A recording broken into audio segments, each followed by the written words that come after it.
Olá, sejam bem-vindos a mais um Beats Podcast, diretamente dos estúdios da Beats. Hoje temos uma presença encantadora aqui, o Washington Kuzabara. Acertei? Eu treinei antes de falar. O Washington Kuzabara, seja bem-vindo, obrigado por aceitar nosso convite. Imagina, eu que agradeço a oportunidade. Legal. A gente estava aqui já aquecendo aqui fora do ar, né? Mas conta um pouquinho da sua história, né? A gente costuma fazer uma pergunta aqui inicial, que é quem é o Washington na fila do pão? Tá certo. Bom, o Washington, na realidade, ele não nasceu consultor, diretor, ele na realidade é um engenheiro mecânico lá da turma de 79, faz tempo já, né? Faculdade de Engenharia Industrial. E tive a oportunidade de trabalhar em diversos segmentos de mercados, entre os quais aí o têxtil, Ródia, São Paulo, Alpargatas, Linhas Correntes. Aí quando o nosso ex-presidente Collor de Mello abriu o mercado, eu fui parar numa fábrica de amortecedores, imagina, né? Porque aí o ramo têxtil realmente fez água ali, era crise. E foi nessa fábrica em Mojimirim de amortecedores Monroe que eu tropecei. Por acaso, cheguei junto com uma consultoria americana, nascida da Toyota, fazendo na época que se chamava de melhoria contínua, Kaizen. E, cara, eu não entendia nada, briguei muito com os consultores, mas na hora que eu realmente me dei conta dos fundamentos, conceitos e resultados que aquilo trazia, não só nos processos, mas na cabeça das pessoas, eu me apaixonei por isso. E falei, cara, eu acho que é isso que eu quero para mim no futuro. E me dediquei como gerente da fábrica e acabei sendo convidado a fazer parte da equipe de consultores. E aí eu tive meu treinamento nos Estados Unidos, foram 5 meses nos Estados Unidos, 1 mês no Japão. E 6 meses eu era consultor sombra, eles mandavam a gente para o México, África do Sul, Espanha. Português, inglês e espanhol era a nossa ferramenta de trabalho. E isso foi muito bom porque abriu a cabeça da gente em termos assim de contato com culturas diferentes. E a gente viu que essa ferramenta que a Toyota desenvolveu, essa filosofia que ela desenvolveu, ela é universal. Você aplica onde for. Tanto que o nosso portfólio de clientes hoje é alimentos e bebidas, automotivo, papel e embalagens, farmacêutico, enfim. Então, nessa jornada é que eu pude constatar assim, a efetividade. E lá eu fui meio filho pródigo, né? Eu tive uma primeira fase, aí a Filtrosman me convidou para ser o diretor aqui em Indaiatuba. Eu já atuava como consultor aí, eu aceitei, fiquei por uns 4, 5 anos e, de repente, a consultoria me chamou de volta, mas aí já para um cargo de direção na empresa, e ficamos até 2015, quando ela resolveu investir mais no México, em detrimento ao Brasil, e foi onde eu e um sócio, nós éramos em 11 consultores aqui, e um outro sócio aí de Campinas, nós resolvemos dar continuidade com a nossa própria empresa WCBM. E de lá para cá, temos sido parceiros ainda dessa empresa lá dos Estados Unidos, e a gente continua nessa vida de transformar empresas, né? Processos e pessoas, sempre procurando aí alavancar os resultados aí operacionais da empresa em curto prazo e de uma forma que ela possa se sustentar mesmo depois que a gente se afasta. Porque o grande problema é esse, né? Você está lá, está funcionando legal, você termina o projeto e aquilo vira um dente de serra, né? Melhora, volta. E a gente não quer isso. A gente quer, olha, eu preciso te ajudar a estruturar, mas ao mesmo tempo eu tenho que te ajudar a ter o retorno sobre o investimento. Tanto que, historicamente, a taxa de retorno nossa é de 5 a 12 vezes o valor investido na gente num período de 1 ano, seguindo, claro, um modelo de abordagem, uma estratégia que a gente implementa, onde tem toda essa parte de estruturação e entrega de resultados. Então, com isso também, acho que o financeiro nunca foi assim, um grande problema para nós em termos de abordar, conseguir um novo cliente. O problema, muitas vezes, é a cabeça do executivo principal, que, claro, ele não conhece, tem o pé atrás, principalmente quando passou muita consultoria por lá já, e a gente tem que quebrar alguns paradigmas aí, nesse caminho, né? Mas tem dado resultado. Então, assim, de uma forma bem ampla, geral, essa é a nossa atuação hoje.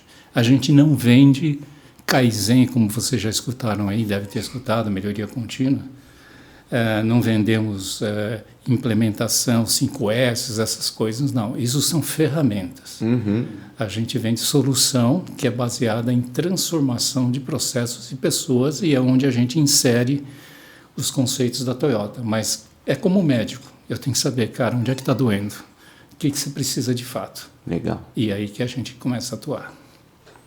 Você tinha comentado aqui em off que você é um japonês de terceira geração e que você aprendeu a ser japonês de verdade lá na Toyota. Lá. Conta um pouco pra gente essa história, que eu fiquei curioso na hora que você falou isso. Cara, o primeiro choque acho que foi no primeiro dia de treinamento lá, o mestre lá, o sensei que ia nos treinar, passou no hotel, me pegou, porque era o caminho dele.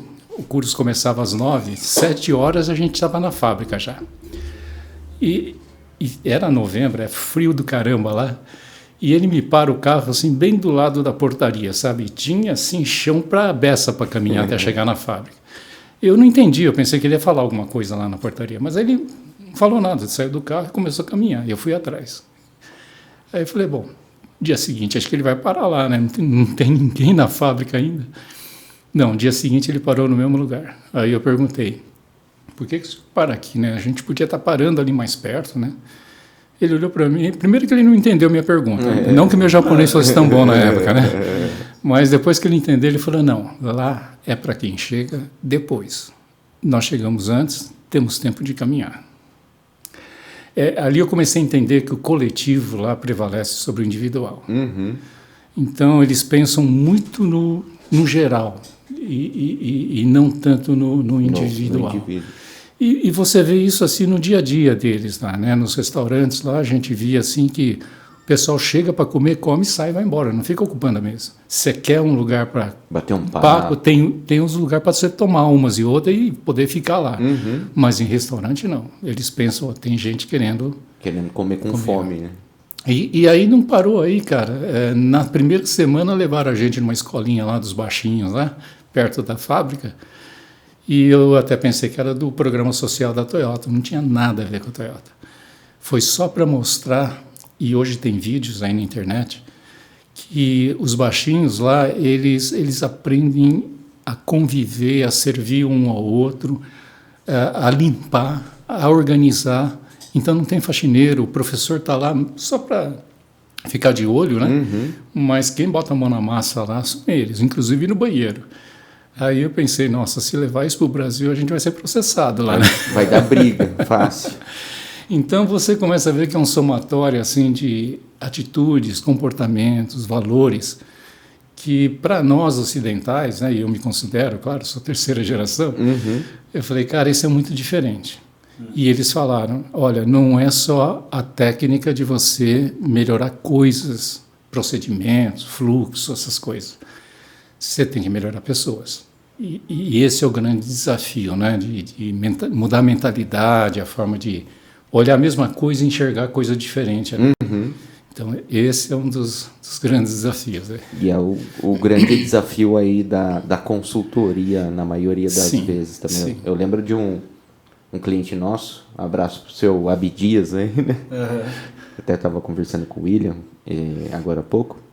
E ele sempre falava, eles vendiam implantação de softwares de ERP e tudo mais. E nas palestras dele ele sempre falava, existe o hardware, o software e o Zeware. Que o Zeware é o mais difícil de você consertar ali, fazer com que as pessoas façam a parte delas da forma mais correta possível ali. E uma coisa que me chamou muita atenção é que eles não te dão as coisas mastigadas. A gente estava em treinamento, mas eles te faziam pensar e você chegar na solução, na resposta daquilo que você precisava, né? Eu fui tirar tempo de uma máquina, de um operador, e fiz uma separação errada ali do que agregava, não agregava valor e tal. Entreguei a folha para o mestre. Cara, ele olhou para mim e rasgou a folha. Não falou nada. Ele falou, você não pensou. Aí peguei outra folha, desci, não pensei de novo, né? Só fiz diferente um pouco, entreguei para ele de novo, aí ele já amassou a folha. Eu pensei, melhorou, né? Porque a primeira já rasgou pelo menos. Aí eu sentei, peguei a apostila, olhei e eu vi que eu estava misturando duas coisas ali na medição, coisa que realmente fazia diferença para o cliente, coisa que não. Mas não foi ele que me disse. Eu tive que olhar a teoria várias vezes e, cara, nunca mais esqueci. Isso ficou comigo para sempre. E aqui não, a gente realmente pega na mão, dá mastigadinha, tudo bem, até funciona. Facilitar ali, tentar agilizar. Mas os caras lá te fazem pensar. E eu acho que esse é o grande segredo deles, sabe? Aquela molecadinha que estava na escola, eles estavam aprendendo ali a servir um outro, a pensar, a compartilhar as coisas. Então, cara, isso aí acho que cria uma base, né, assim, bem sólida para o que vem depois. Uma coisa que eu estava até conversando ontem lá com a minha família. Você pega aqui o PIB per capita do Japão 2023 dá 39 mil dólares. PIB per capita da China 12 mil. A Índia é baixo, a Alemanha 51 mil dólares, Estados Unidos 70 mil, Uruguai 17 mil. Do Brasil está em torno de 10 mil.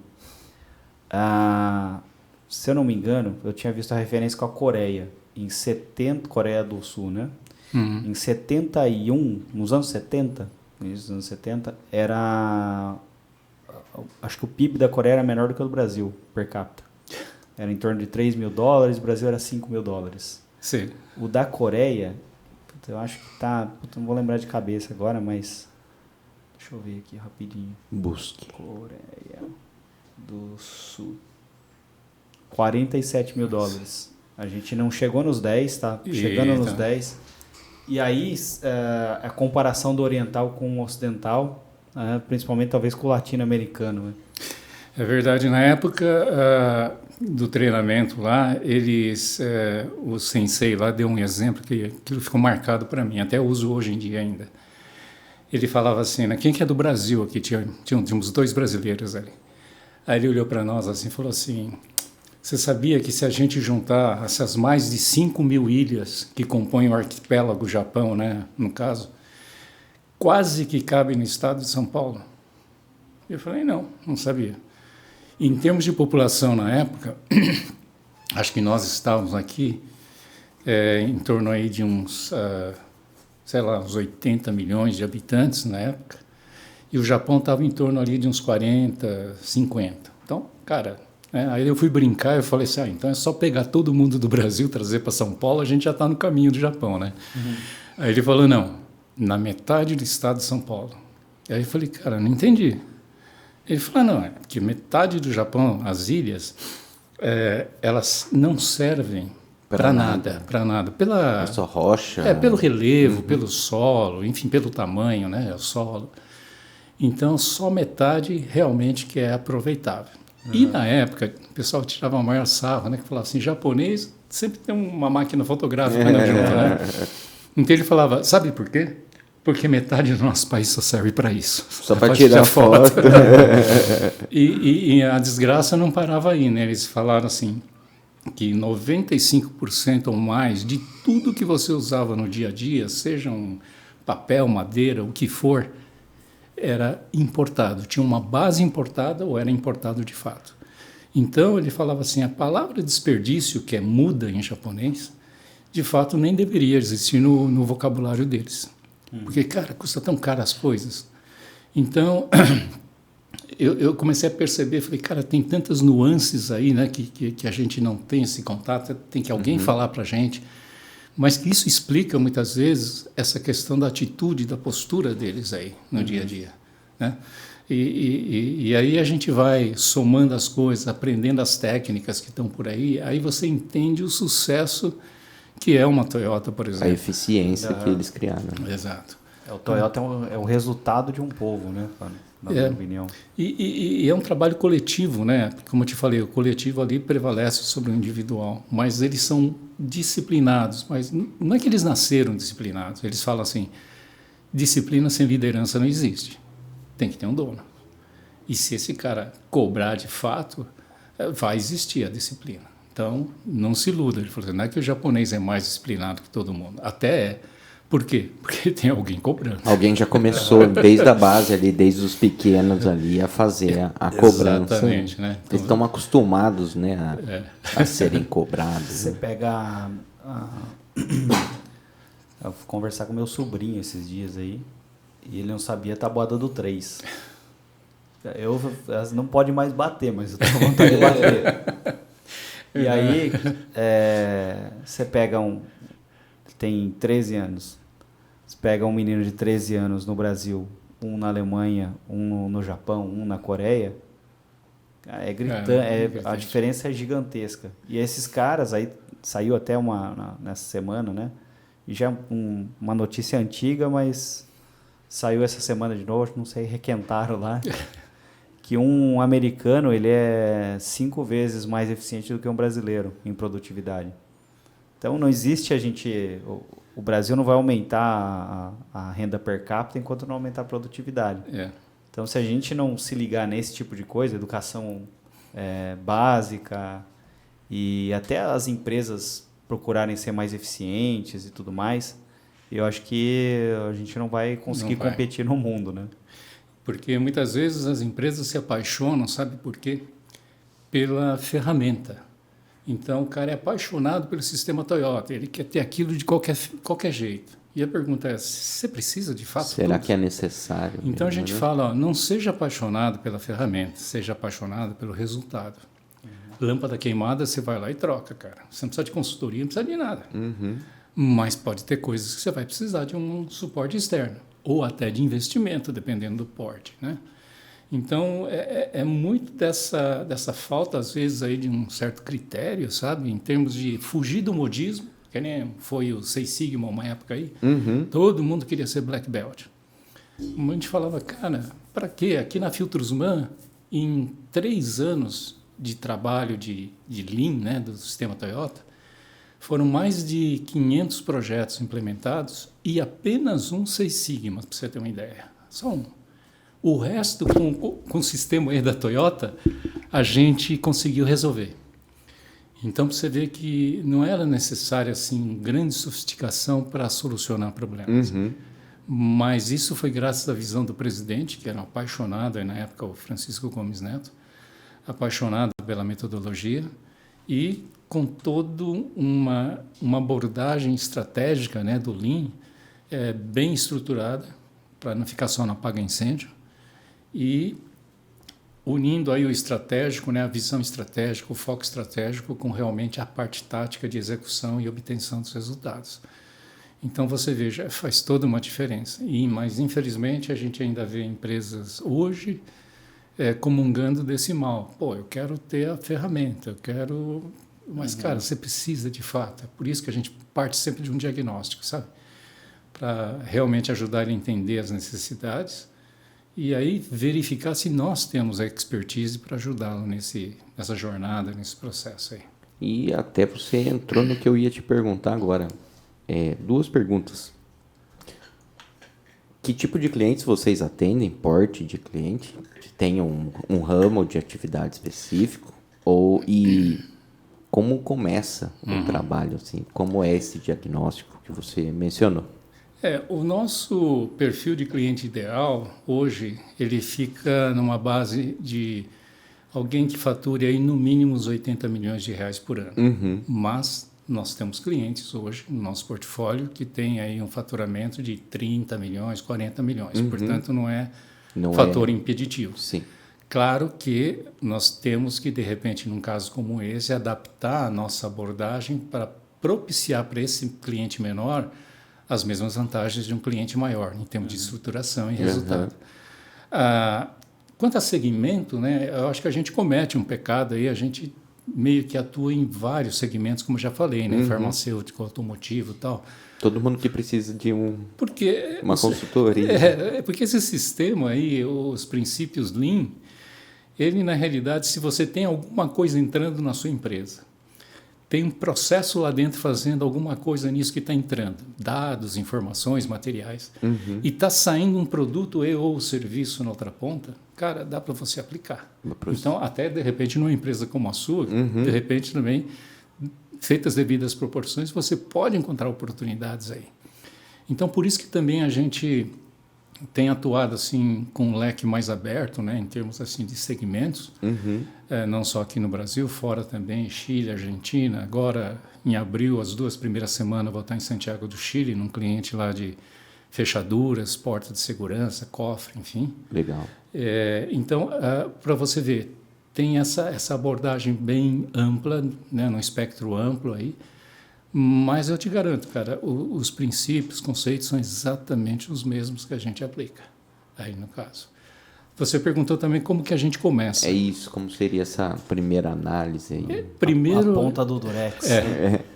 É aquilo, é entender o que esse cliente precisa. Então, para isso também a gente verifica com ele se é modismo ou não, se realmente o que ele está precisando agora implementar, às vezes ele está olhando com um foco muito fechado e compete a gente falar, não é querer vender, mas fugir do apaga-incêndio para alguma coisa mais sistêmica, da entrada do pedido até a hora que você entrega e recebe pelas vendas. E aí no meio vai aparecer muita coisa, só que nós não vamos atacar tudo. Para isso a gente faz até uma análise financeira para entender assim, primeira linha vendas, última linha lá o que sobrou, e aí no meio, cara, onde é que você gasta mais? E reserva isso. Aí, feita aquela análise da entrada do pedido até a hora que você entrega para o cliente, aparece um monte de coisas e a gente começa a comparar essas coisas, se a gente resolver, qual o impacto naqueles vilões financeiros que a gente detectou. Por isso que é daqueles 5 a 12 vezes o valor investido na gente, porque a gente foca pesado nessa parte do retorno sobre o investimento. E aquilo que não tem tanto impacto financeiro, mas incomoda o pessoal, pode-se usar consultoria, mas aí a gente forma e certifica o teu consultor interno. Entendi. Para quando a gente se afastar, passar o bastão e falar, corre, cara. Aí ele vai resolver essas coisas que incomodam, mas são menores, que não vão resolver nada ali, no processo de treinamento, certificação, numa semana a gente pode estar lá executando um projeto e esse cara pode estar também fazendo um outro projeto e a gente faz em 4 mãos. Não tem problema nenhum. Tá? Legal. Tem uma questão que é de produtividade interna e CLT. Então, pela falta de dinamismo, né, do processo das leis trabalhistas e tudo mais, geralmente as empresas ou elas estão com mão de obra ociosa ou elas estão com a carga total ali, até muitas vezes fazendo hora extra. Sim. E tudo mais. Como solucionar esse problema? É para isso que uma pergunta muito difícil essa. Mas é comum e acontece muito nas empresas clientes. Aquelas que não têm a felicidade de ter aí uma carteira de pedidos algo extensa, né? Realmente às vezes tem que se degladiar aí com picos e vales na demanda. E a questão toda é utilizar ferramentas, conceitos que a Toyota desenvolveu, e algumas nem foi ela que desenvolveu, mas está aí no mercado para usar. Por exemplo, o conceito de fazer para estoque ou fazer sob pedido. Só isso já te ajuda muito nessa questão dos picos e vales da demanda, porque tem muita coisa que faça chuva, faça sol, o pedido chega. Pode chegar lá no fim do mês, mas chega. Então, você pode antecipar a fabricação, deixar em estoque, você tem grande chance de comercializar isso depois. Entretanto, pode ter coisas que é melhor você ter o pedido na mão, antes de se meter a fazer as coisas aí. E são tudo técnicas estatísticas de análise que a gente faz para idealizar um modelo de programação, de sequenciamento na programação da produção, para exatamente lidar com aquilo que você já tem em carteira, com aquilo que você ainda não tem, mas vai ter, com certeza, ou aquilo que é imprevisível. Então é melhor esperar, deixar um espaço na sua programação para quando chegar você faz. Então são ferramentas, essa é só uma delas, para a gente ajudar o cliente a lidar com algumas incertezas na demanda que ele tem, dependendo do segmento, claro, para poder minimizar aí os custos, né, que ele tem e não ficar naquela de admite, demite, hora extra, aquela coisa louca. Aí aumenta, né, os encargos, nossa, tudo. Eu ia até perguntar, você falou de estoque, geração de estoque ou just in time, né? O cara produz o que ele tem vendido. Como fazer essa administração em empresa de serviço? Você está vendo que eu estou pedindo uma consultoria. Vai cobrar depois. Né? Olha, não é tão diferente assim, porque seja um serviço, seja um produto, é algo, vamos dizer assim, alinhado com a necessidade dos clientes aí. Claro que o serviço ele é mais assim, tipo... A maioria das vezes ele customizado às vezes. Sob demanda, né? Não tem, ou pode ter alguma coisa de prateleira, mas normalmente é bem customizado. Então eu diria que a regra não é tão diferente. Claro que você não vai colocar um serviço em estoque, mas o que você pode fazer é verificar a sua capacidade de prestação de serviço, prever picos e vales aí que venham para frente. Claro que a área comercial tem que ter um papel bem ativo nisso tudo, que aí trabalham todos juntos, né, em termos de, nós precisamos achar um jeito de balancear melhor a demanda com a capacidade de entrega, seja de um produto físico, seja de um serviço aí no caso. Uhum. E isso é aí que está vamos dizer assim, o pulo do gato em termos de aplicar os conceitos da Toyota, o Just in Time, mas ao mesmo tempo que olhar para as características de negócio do cliente, se é um prestador de serviço ou fabricante de alguma coisa, e daí a gente equacionar vamos dizer assim, uma forma melhor dele administrar, fazer a gestão da demanda dele, junto com a área comercial. Aí entra aquele Sales Operation Plan, né, que é a reunião entre vendas e operações, é o resto que não é vendas. Cara, se isso aí não for muito bem feito, e normalmente não se faz muito bem feito, quem vai entregar o serviço ou o produto paga a conta depois. Uhum. Então, digamos assim, é um grande quebra-cabeça e a gente tem que encontrar as peças que a gente vai estar encaixando, montando, e que não necessariamente vai ser tudo igual para uma empresa de serviço. Sim. A, B, C ou D. Depende muito. Depende das características, da flexibilidade que essa empresa tem em negociar com seus clientes, tudo mais. Então, eu diria assim, não há nada impossível. Tem coisas que se adaptam melhor ao que a Toyota desenvolveu, praticamente copiar-colar, mas tem coisas que a gente tem que copiar, pensar antes de colar. Adaptar. Se não, rasga a folha e começa de novo. E na segunda ele amassa. Deixa eu ver se eu entendi, então. Na prática, assim, para quem está ouvindo a gente, talvez não conheça os detalhes, os termos e tudo mais, para alinhar uma empresa de serviço, por exemplo, com a produção, as contratações, seria mais o papel do time de vendas conseguir segurar uma venda quando a produção está muito cheia ali, a equipe, ou correr atrás de mais vendas, sentir como que são os picos e tentar também ir dosando as vendas. Seria isso na prática? Na prática, o que a gente faz é o seguinte, né? A pergunta sempre vai ser: o que fazer para atender o que a área comercial precisa? Uhum. Então, pode ser o maior absurdo que possa estar acontecendo. A grande pergunta não é se vai dar para atender. A pergunta é outra. O que cada área, produção, manutenção, marketing e outros aí... Pode fazer para tornar execuível aquilo que vendas está colocando ali como carta na mesa. Eu preciso disso esse mês, o mês que vem, o outro...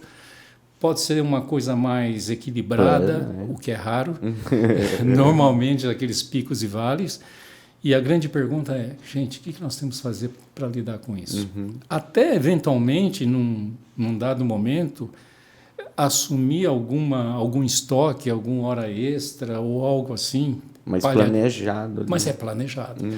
E não ao Deus dará. Chegou, sai aquela correria. Cara, isso nunca dá certo. E se der, te garanto, você vai estar pagando. Uma hora vai dar errado. Você está pagando para vender. Então, é o que a gente fala, né? É mudar a pergunta, né? Ao invés de falar assim, pô, será que vai dar para atender toda essa variação de demanda? A pergunta é outra. O que fazer para atender essa variação de demanda? E aí, claro, inclusive a área comercial vai ter sua lição de casa aí nessa história. Legal. Você falou bastante de modismos. O que você acha de métodos ágeis? Não, isso eu já não considero tanto modismo, porque se você for fundo no conceito propriamente dito, é algo no sentido de você fazer rápido, certo, de uma forma otimizada, com vistas principalmente a atender o teu cliente, né? Deixá-lo aí satisfeito até ultrapassar a expectativa, utilizando principalmente aquilo que você já tem em mãos.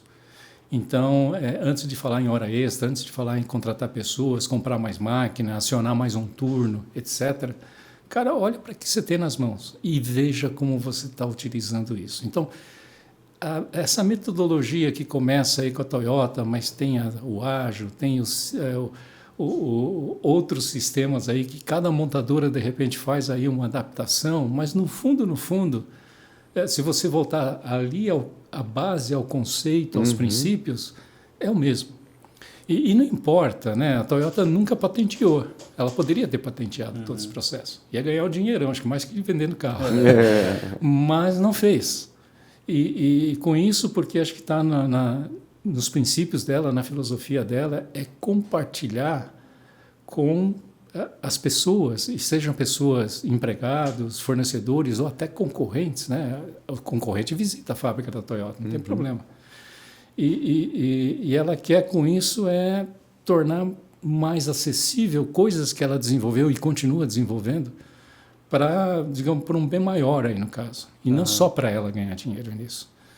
Então, eu diria que todas essas metodologias que hoje estão aí, que pode ter um nome diferente ou não, você começa a analisar, você fala, cara, mas isso aqui tem lá, vem ali. Tá com outro nome, talvez. Outra roupagem. Ou o cara colocou uma metodologia um pouco diferente para fazer a mesma coisa. Então, eu assim, não tenho restrição nenhuma quanto a isso. Eu acho que o que vier para ajudar, como eu te falei, foca no resultado, meu amigo. A ferramenta você vai escolher. Legal. Eu até vou fazer um comentário. Assim, eu já tive acesso, já estudei algumas coisas sobre TPS. E aí eu tenho eu sou sócio de uma outra empresa que é uma startup. E aí eu falei, como é que... O que tem de literatura, né? O que já fizeram para a administração desse tipo de negócio? E aí eu cheguei numa indicação de livro lá que era acho que é Startup Lean. E aí comecei a ler o Startup Lean lá e tal. Aí eu olhei, eu pensei, isso aqui é TPS, cara.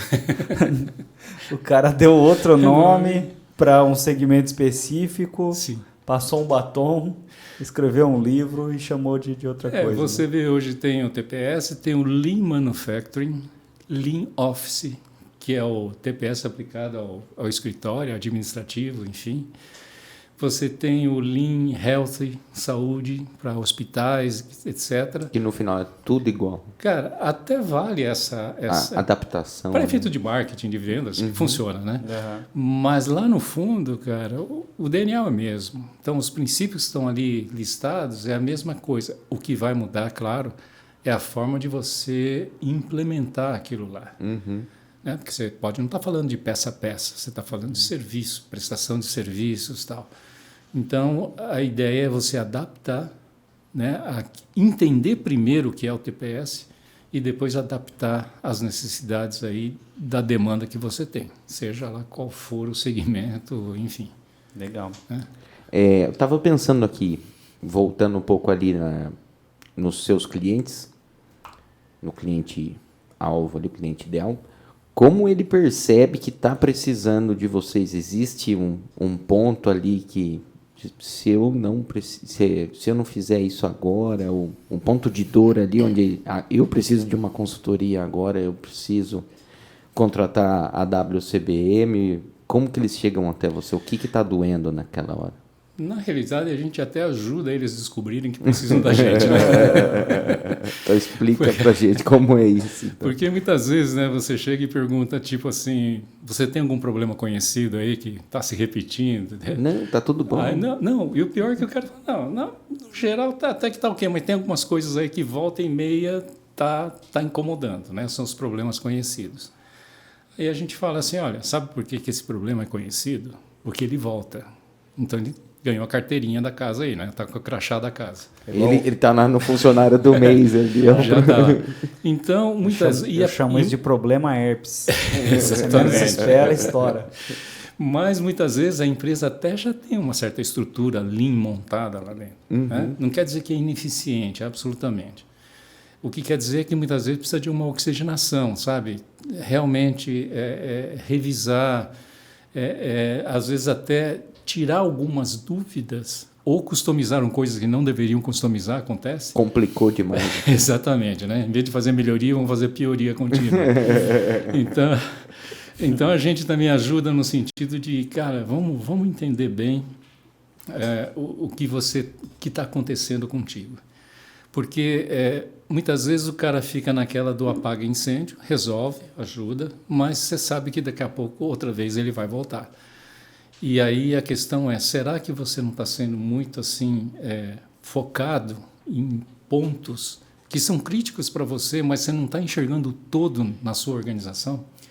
E quando eu digo todo, não é só, eu falei da entrada do pedido, né, até a hora que você entrega lá para o cliente, o serviço, o produto, mas é também um pouco olhar o foco estratégico do negócio, para falar, poxa, cara, esse ano que vem, os próximos 3 anos, o que você está pensando? Onde a gente quer chegar, o que a gente precisa fazer. Exato, e para isso você tem que saber onde que você está hoje, o que te aflige hoje, o que te incomoda, dói, para depois olhar para 3, 5 anos na frente e falar, cara, é aqui que eu quero chegar e aquelas dores que eu tenho hoje não pode estar me impedindo de chegar lá. Se tiver, ainda não vou chegar onde eu queria. E é com essa visão misto estratégica e tática é que a gente entra para falar, faz sentido isso para você? Se alinha com a sua necessidade? Será que conseguir tirar você daquele foco aqui do apaga incêndio para um negócio mais geral, mais amplo e mostrar, cara, dá para atacar os incêndios, não tem problema nenhum. Aliás, muita coisa do incêndio você ataca, você faz. Só que se ele está voltando, você não está sendo efetivo. Não está pagando, né? Aí, quem sabe, você está precisando de alguma dica aí a respeito de análise, solução de problema, coisas assim. Mas, olhando assim de um cenário mais holístico, né, mais amplo, geral, eu acho que é daí que pode sair assim, primeiro, uma grande parceria, que não é só apagar incêndio, mas ter estruturação com resultado, sustentação em curto prazo com retorno sobre investimento. Senão não dá negócio. Né? Então, a gente convence dessa maneira. Legal. Voltando lá no Japão, vocês tinham... Você me disse, né, que o TPS ali é quase uma filosofia de vida, né? Sim. Com a cultura nipônica, eu acho que isso fica um pouco mais simples, talvez, de implantar. Como implantar isso na cultura brasileira ou, enfim... Olha... O cara que não é japonês. Eu sei. No meu treinamento lá, cara, nós ficamos numa fábrica na cidade de Toyota, acho que é o centro-sul do Japão, uma zona agrícola ali. E eu perguntei, poxa, por que vocês estão aqui e os teus concorrentes estão lá para cima, né? Uma zona mais industrializada. Eles falaram assim, é por conta da mão de obra. Eu falei, como da mão de obra? Aqui tem muito agricultor. Mas eles tratam a mão de obra como se fosse matéria-prima. Tem a matéria-prima, produto em processo e produto acabado. É o investimento que eles fazem na mão de obra. Então, na época, eles queriam dizer, nós preferimos pegar gente sem vícios de outras culturas automotivas. O pessoal mais simples e tudo mais. Só que a Toyota hoje é uma empresa global. Ela tem plantas aqui no Brasil, na Argentina, enfim, México, e aí vai. Cara, e aí? Ali não tem japonês. Mas não sei se vocês se lembram aqui em Indaiatuba, quando eles implementaram a fábrica aqui, o nível de liderança que veio aqui na fábrica eram todos japoneses. Esse Hotel Vitória aí tinha um andar que só tinha japonês lá. Eu lembro disso. E essa japonesada, alguns até constituíram família, ficaram aqui, né? Outros voltaram. Mas, na época, eles eram mala sem alça. Sabe, era os 4T que eles falavam. Treina, treina, treina, troca. Não é mandar embora, muda de lugar lá, sei lá eu. Mas eles eram bastante... a liderança era muito forte, latente. Para quê? Para manter os princípios, para não deixar ninguém pisar fora. Para tentar transformar o brasileiro da tubano em japonês. E vou te falar, não é fácil trabalhar lá. Na minha época da Filtrosman, às vezes a gente perdia alguns funcionários para a Toyota, não dava 6, 8 meses e eles voltavam. Cara, sentia saudade. Coisa de louco, rapaz. É hoje melhor que ontem, pior que amanhã, cara, todo dia, né? Bem regrado. Eu fui fazer uma filmagem lá na Toyota, lá dentro de uma empresa de logística. E eu lembro que os caras tinham colocado um dos operadores de empilhadeira de castigo num circuitinho ali, porque ele tinha feito um erro mínimo lá. E ele ia passar o dia inteiro, tipo, tiraram ele do trabalho, que ele estava ganhando para encher um caminhão de carga para produzir. Não, tiraram ele do trabalho para ele ficar o dia inteiro de castigo num circuitinho, brincando com a empilhadeira. Brincando não, mas tipo... Treinando para não cometer o mesmo erro. Eu falei, não é possível. Cara, e se você for visitar a Toyota, por exemplo, Sorocaba, né, que está aberto hoje aí a visitação, uma das primeiras coisas que choca o pessoal é quando você vai entrar na fábrica e tal, eles avisam, olha, aqui dentro, os carrinhos de movimentação de material, mesmo onde há faixa de pedestre, esses carrinhos têm precedência sobre o pedestre, porque eles estão vinculados com o ritmo da fábrica. Se eles ficarem parando toda hora, a planta para. Então lá, o carrinho tem precedência. E isso está atrelado com o sistema Toyota de produção. Então, eles conseguem até implementar uma coisa que para nós aqui fora é diferente, né? Pô, aqui o pedestre deveria ter prioridade. Né? Lá é o carrinho que tem.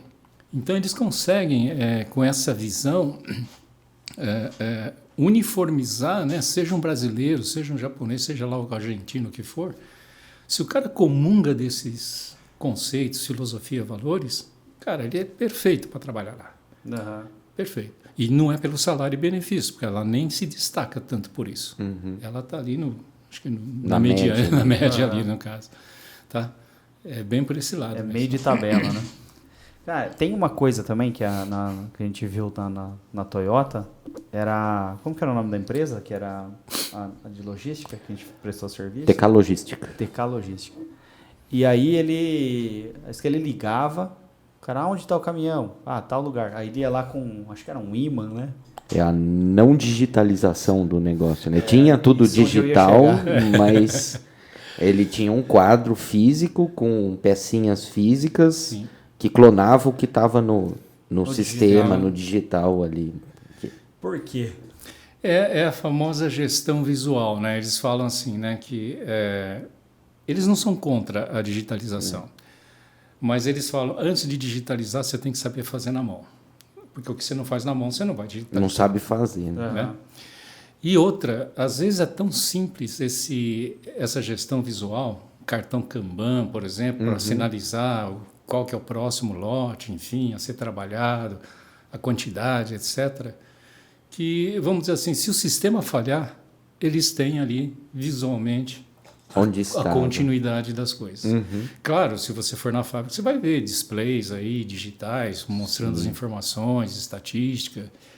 Tem inteligência artificial lá, movimentação de material por carrinho sem motorista, né? Tudo aquela tecnologia toda.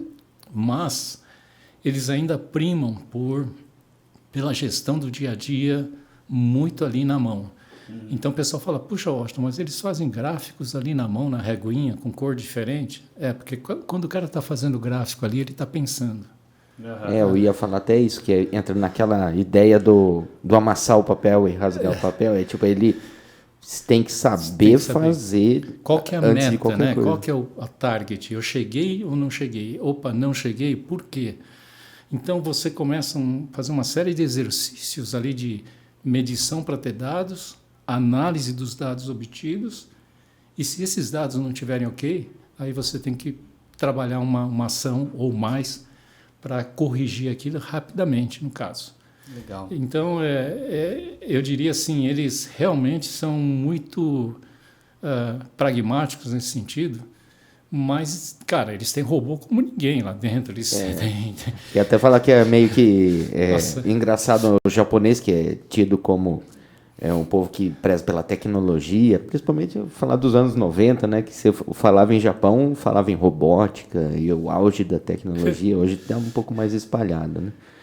E pensar que nos processos eles estão fazendo ali tudo... Coisas manuais. Manuais, sem muita tecnologia mais na cabeça da pessoa. Porque eles usam e abusam da lei da gravidade, né? Que acho que ele foi a única que não foi revogada até agora. Eles utilizam muito isso para ajudá-los aí exatamente a conseguir um movimento que eles precisam, uma transferência de peças, né? Energia grátis, né? A gravidade. Assim, sem críticas, numa montadora alemã, na época que eu trabalhei na Filtrosman, fui para a Alemanha lá visitar, e eu vi que, tinha um robozinho lá que pegava uma peça de um lado e colocava na outra, né? Eu pensei, lá na Toyota tinha uma rampinha, né? Para a peça descer. Mas é custo-benefício, cara. Custo-benefício, é política da empresa, enfim, sem críticas, né? Mas são coisas que chamam a atenção. É igual aquela historinha, né? Do cara que tinha uma linha de produção e aí tinha uma peça e aí muitas vezes a máquina embalava a peça, mas ela tava, dava falha que ela não embalava a peça e ia só a embalagem. E aí gastaram uma fortuna com sensor, com isso, com aquilo e tal, e continuou dando problema. Aí chamaram o Zé, aí o Zé foi, colocou um ventilador e a embalagem que estava sem produto simplesmente voava e descartava. Aqui na Filtrosman teve um caso semelhante, assim, o filtro blindado para óleo lubrificante do motor, né? Uma latinha preta, né? Sim. E tem assim uma junta de borracha que é na hora que você monta o filtro para evitar vazamento. Só que essa junta, a aplicação dela às vezes falhava no processo. E claro, adivinha, se você montar aquele filtro, pode fundir o motor do teu carro. Vai vazar todo o óleo ali. E pela lei de Murphy, nunca era um carro popular, era sempre um Scania, um Volvo. Né? Aí, num Kaizen, num evento desse, olhando aí essa questão da qualidade, um operador da linha teve a seguinte ideia, porque na célula de montagem, sempre entre dois operadores ficava um filtro ali à disposição. E ali, esse cara teve uma ideia, ele colocou uma placa magnética, então se você passasse um filtro com a junta, você não gruda, é borracha, você pega normal. Mas se tivesse sem a junta, aquilo grudava. Ficava mais difícil de puxar. E era um aviso para falar, está faltando a junta. Então, esse era o famoso Pokayoke, o dispositivo à prova de falhas, né? Então, isso ajudava o pessoal, mesmo falando de futebol, que for lá, opa, isso aqui grudou, está faltando. Ele mesmo aplicava e mandava em frente. Então a gente até falava na época, dispositivo à prova de falha existe, é o Pokayoke. Mas dispositivo à prova de sacanagem ainda não inventaram, né? Que é o cara chegar e tirar e mandar embora o filtro ruim. Então, você vê, é muito de criatividade, sabe? Esse negócio da Toyota, acho que é criatividade antes do capital, antes do investimento. Exercer realmente a criatividade. Fazer com que tenha. Eu lembro, acho que o meu maior contato com o TPS tudo foi fazendo esse vídeo aí. Porque a gente filmou basicamente o passo a passo do TPS dentro lá da empresa de logística. E eles falavam, cara, a grande sacada aqui é a reutilização das coisas, que é o que você falou também, da cultura japonesa. Então, a gente não sai comprando, né? Tem um armário velho lá que ia jogar fora, a gente vai transformar num armário onde vai colocar as peças que vão passar de um setor para o outro. Tem uma grade velha, um pallet que ia ser descartado, a gente vai usar para fazer alguma outra estrutura que vai facilitar o trabalho de alguém. Falei, cara, os caras é milionário, Toyota, podia comprar, mandar fazer o melhor armário do mundo. Não, vamos pegar essa mesinha velha aqui e vamos pôr aqui no meio da produção que vai resolver o problema. Então, como você estava falando, né? A gente começa então de um diagnóstico. Isso enfeiava o vídeo, mas deixava o processo mais barato. Mas faz parte do conceito básico deles, né? Evitar o desperdício, né? Então a gente começa lá com aquele diagnóstico misto financeiro, operacional, tal.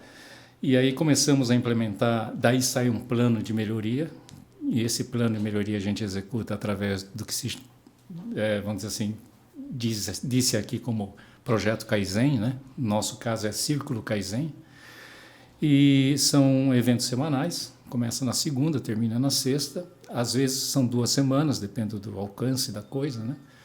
Mas o importante é que nessa implementação a gente não só implementa melhorias, mas implementa formas de sustentação. Então a gente vai falar de 5S, do trabalho padrão, né? Da gestão do dia a dia, que não é só ter os indicadores bonitinhos na parede, enfeitando a parede. Não, aquilo tem que refletir ações que realmente te ajudem a corretivamente resolver um problema ou até preventivamente, prevenir para o futuro. E envolver todos os níveis hierárquicos, porque quem disse que você vai resolver tudo no chão de fábrica? Não, você vai precisar do nível de gerente. E você não pode depender da iniciativa de um e outro, levantar a mão e pedir ajuda. Tem que ser uma coisa sistêmica, até chegar no presidente, se for o caso.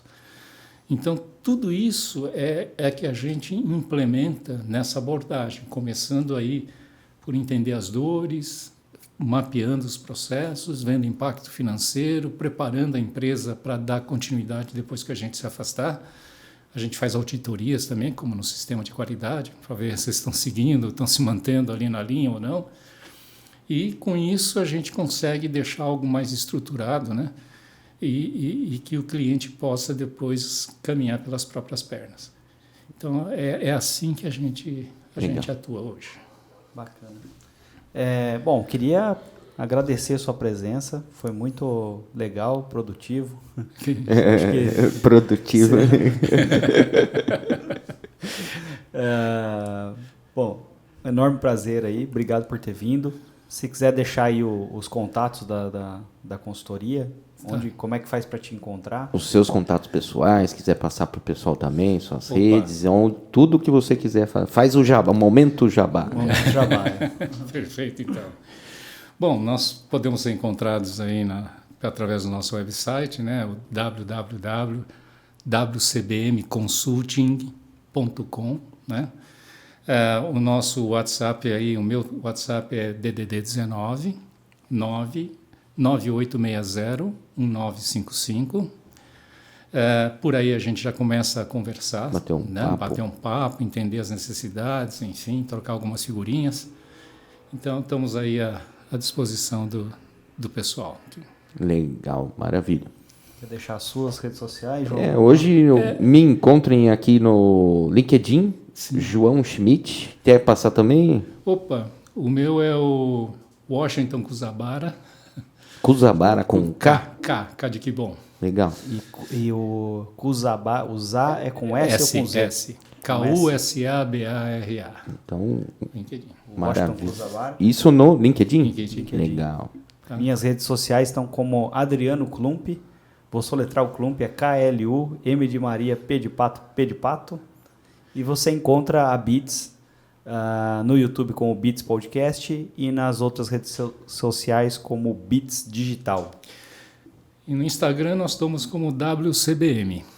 Sem mais complementos nenhum. E queria agradecer o pessoal que está assistindo a gente também. E mais algum recado aí? Estamos esquecendo? Até a próxima. Muito obrigado. Muito obrigado, gente. Até a próxima.